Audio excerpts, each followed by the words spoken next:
Good morning, good afternoon, good evening. On Monday, Chamisa gave his anticipated statement on Zimbabwe's 2023 elections. And in it, he essentially saying he's still piling up the pressure on SADC to do something, to resolve that issue. I'm pleased to note that there is definitely a lot of traffic on the issue, and it's rightly so too. Because after 44 years of independence, after 44 years of rigged elections, this remains the number one issue to the people of Zimbabwe. We must address this issue. The country will not move on until we address this issue adequately and meaningfully. The issue that people have focused on is this issue of SADC must address this problem.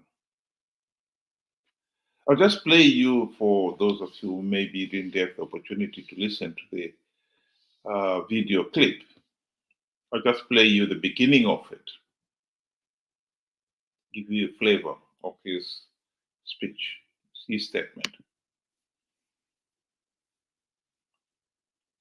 September 2023, we wrote to our regional board, SADC, the guarantor of the values and principles and aspirations of the common agenda and common will of the people of Southern Africa. On the 23rd of October, 2023, SADC responded to our request and advised that they will give the matter due consideration through the relevant organs. Meanwhile, we noted that various meetings have since been conducted by the leadership of SADC at various levels, in particular, the latest extraordinary summit in the organ Troika on the 23rd of March 2024 in Lusaka, Zambia. It is because of this that we have been waiting advisedly, patiently on our request. On the 29th of April, this year, 2024, because considerable time had elapsed, I wrote again to SADC on this matter, delivered a follow-up letter to SADC. We await that response to determine a clear path forward to resolve the governance crisis and the leadership dispute that is in the country. What is clear is that the request to SADC is not a measure in desperation, but is and remains very simple. That as a regional body, which Zimbabwe signed up to in terms of membership and some vested authority as a supranational organization, we require their facilitation to resolve the issues around irregular and disputed elections. The problem of manipulated elections have produced far many problems, particularly a government that is without a mandate and a government that has since culminated into high levels of intolerance, violations, repression, illegal recalls of citizen representatives, even representatives in a disputed election. In itself, an unprecedented move and an encyclopedic infraction of democratic tenets. You have seen and I'd like to stop there. The arrest is of no particular relevance, really. The important thing is Chamisa right in arguing that SADC must address this issue? Anyone who has followed the Zimbabwe political history closely will know that SADC lost confidence in the MDC leadership after the 2008 to 2013 GNU. SADC was the one, and AU to be fair, they were the ones who refused to recognize Mugabe's claim that he had won the 2008 elections and denied him political legitimacy. It was that denial that pressured Mugabe and Zanu PF to accept and to sign the 2008 Global Political Agreement. That point must be understood.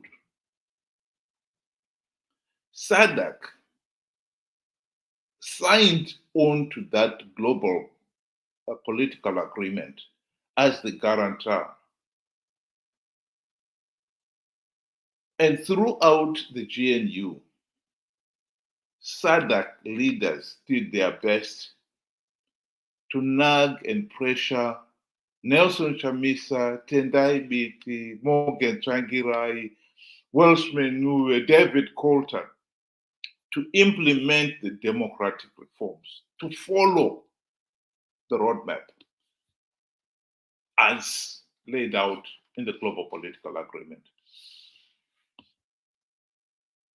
At the end of the GNU, it was clear that no meaningful democratic reform had been implemented. And it was SADC who held a special summit in Maputo, Mozambique, in June 2013, where they told Morgan Tsvangirai and his MDC friends to their faces, do not participate in these elections without at least implementing the electoral reforms. Because if you do, you lose. The election is done. Guess what? MDC paid no heed. They went ahead and participated in those elections. Zanu PF blatantly rigged them. What do you expect SADC to do? They accept it. If you, the Zimbabweans, are given the opportunity to implement reform, and for 5 years you failed to implement even one token one, and then you're advised, do not participate in these flawed elections, and you ignore the advice. What did you want SADC to do?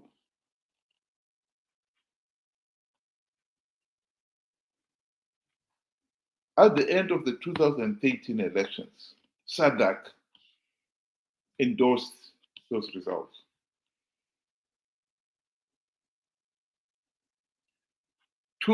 2018, MDC people themselves had come to the realization that participating in flawed elections was a serious miscalculation on their part. Morgan Tsvangirai and his MDCT party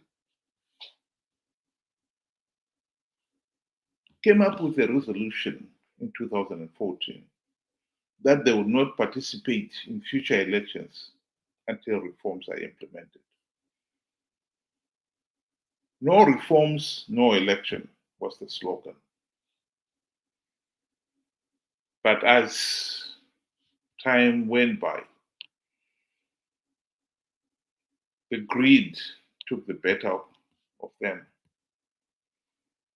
They decided they were going to participate. And so they participated in 2018, knowing fully well that those elections were flawed. That Zanu PF was rigging those elections. That participating will only give Zanu PF legitimacy. But they still went ahead and participated because they also knew that Zanu PF was giving away a few gravy train seats to entice the opposition to participate. It's a small price to pay for Zanu PF. Make no mistake about it. The MDC participated in the 2018 election for the same reason they failed to implement even one reform during the GNU: greed and incompetence. What is annoying with our friends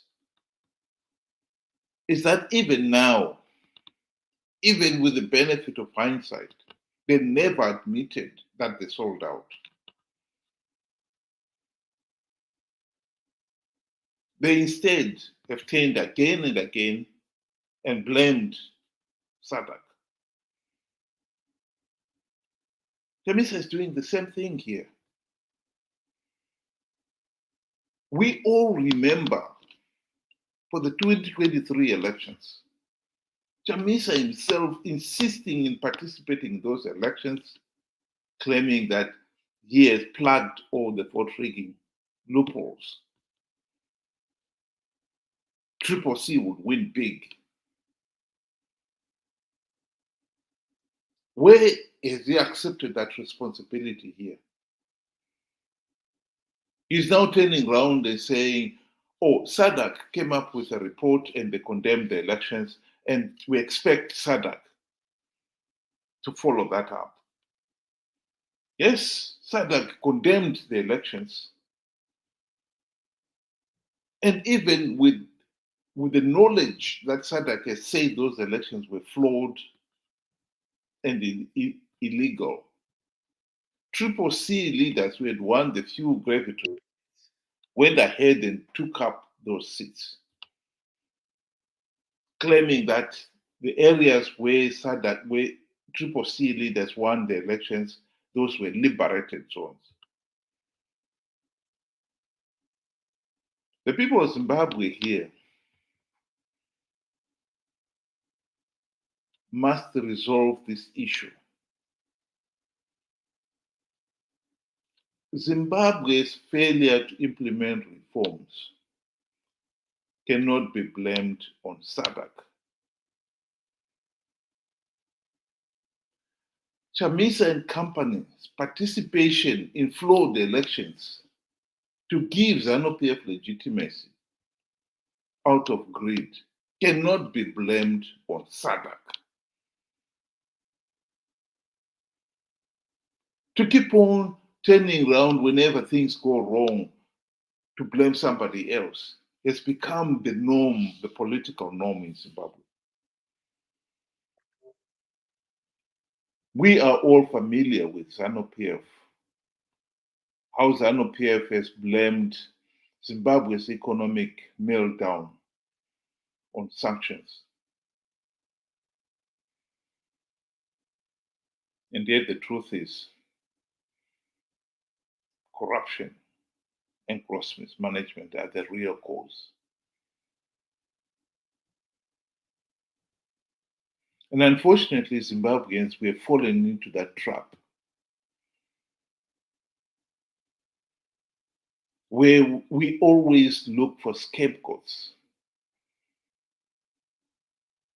And unfortunately, when you look for a scapegoat, you miss the opportunity to address the real problem, the real cause of the problem. And blaming sanctions for Zimbabwe's economic meltdown. And many Zimbabweans, as we know, have been coerced by Zanu PF to hold public demonstrations calling for the lifting of sanctions.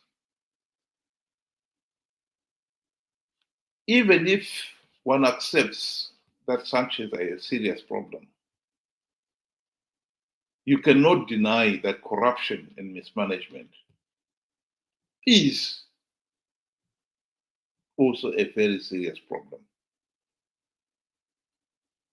The question then is, why is it that Zimbabweans are concentrating on getting the sanctions lifted? Something that is not within their power, and yet are doing nothing to pressure the regime to end the corruption and mismanagement.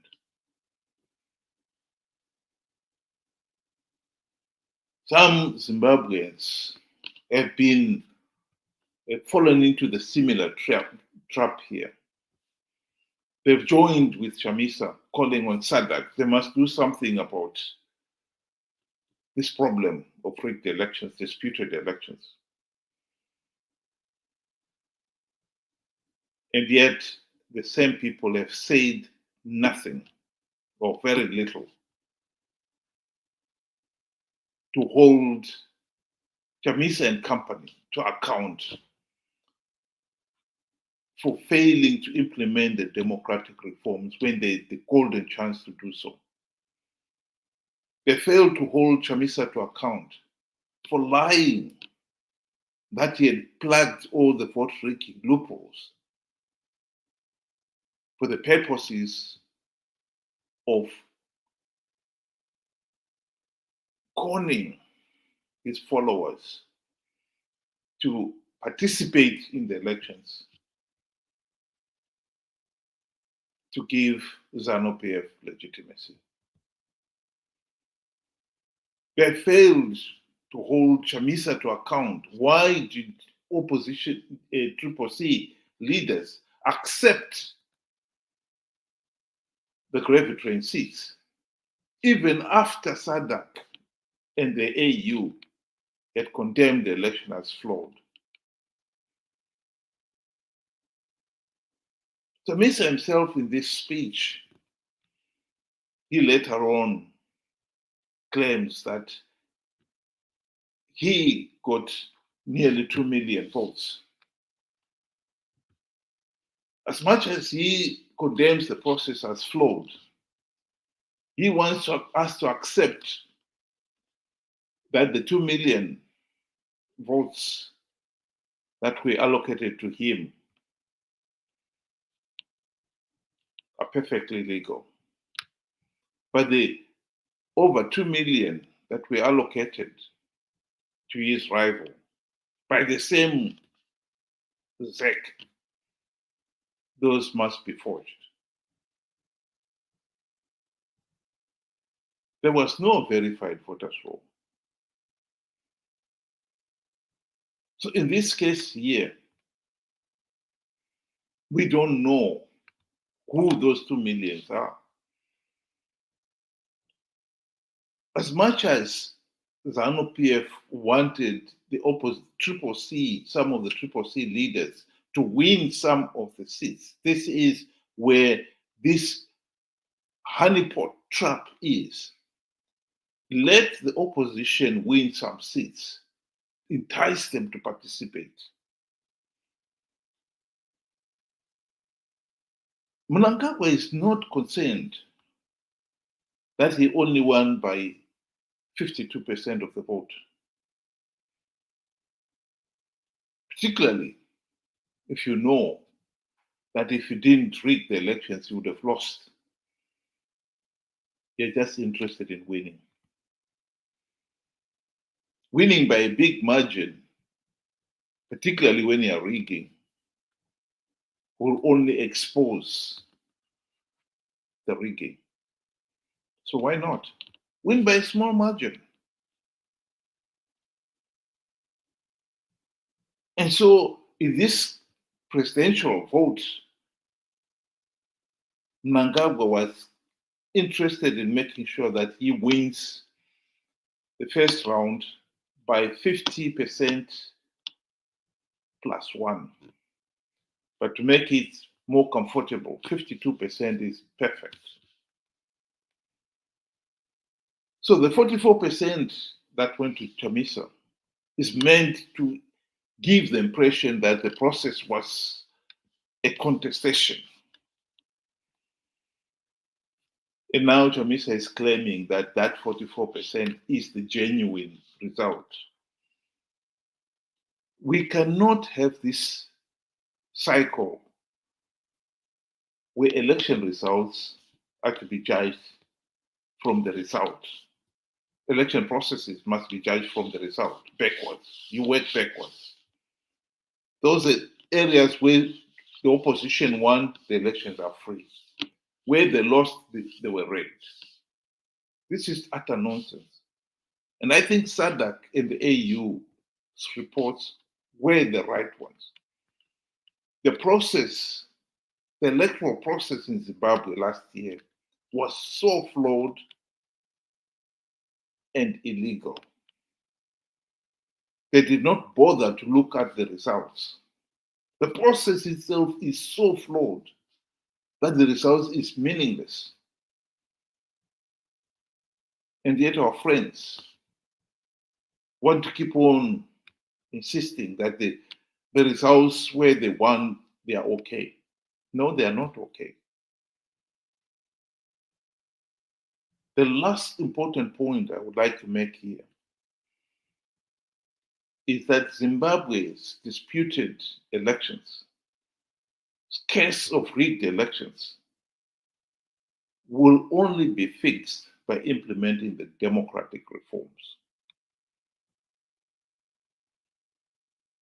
We already know that even when Chamisa and company were given the golden opportunity to implement those reforms, they failed to implement even one token reform.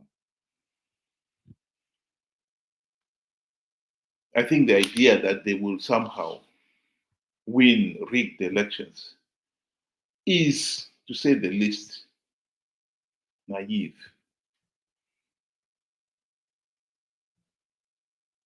Chamisa is preparing to participate in 2028 elections.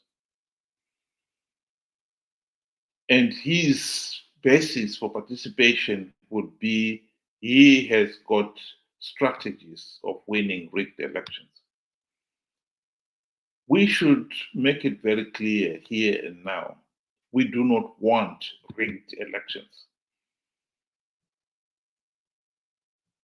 Because that is the basis for disputes. Let's have proper elections. Let's implement the democratic reforms. Let's make sure that ZEC produces a verified voters roll. What is so difficult with that?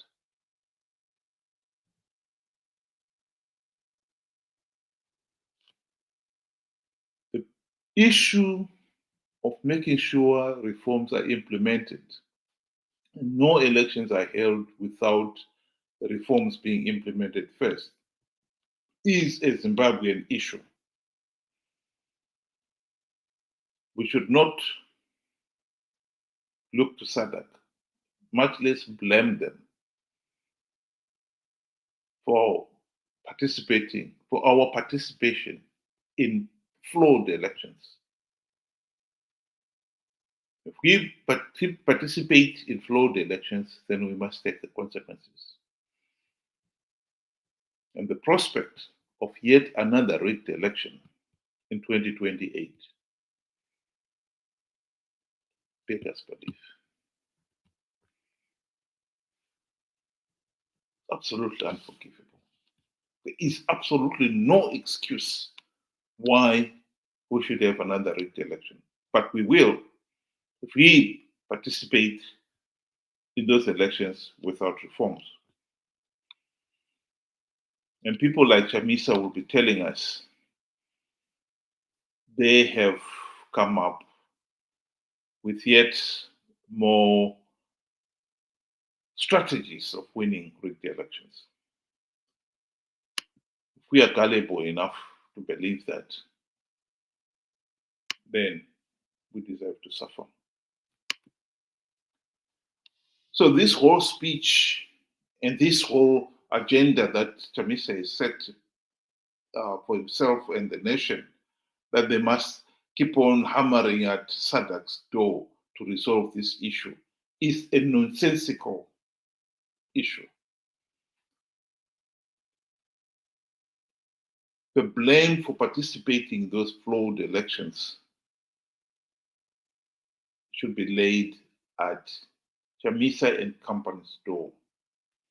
They failed to implement reforms when they had the opportunity to do so, and they've been participating in flawed elections, knowing fully well that they are flawed, knowing fully well that participating will give Zanu PF legitimacy. But they've been participating regardless, out of greed. How can we keep on blaming SADC for that? Even now, with the benefit of hindsight, pathetic. I think the people of Zimbabwe should come up and stand up and be counted and make it abundantly clear that the opposition cannot continue to hoodwink them and pretend it is SADC's problem, when in reality, they are the ones who are the sellouts.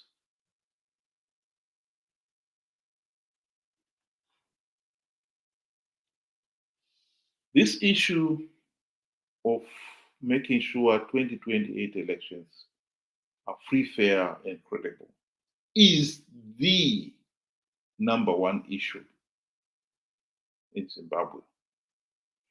Because the country is a failed state, millions are living in abject poverty, but the country is not going to get out of this mess until we address and resolve this problem of rigged elections, of opposition parties who participate in those flawed elections and then try to blame somebody else. That is the problem. Let's deal with it.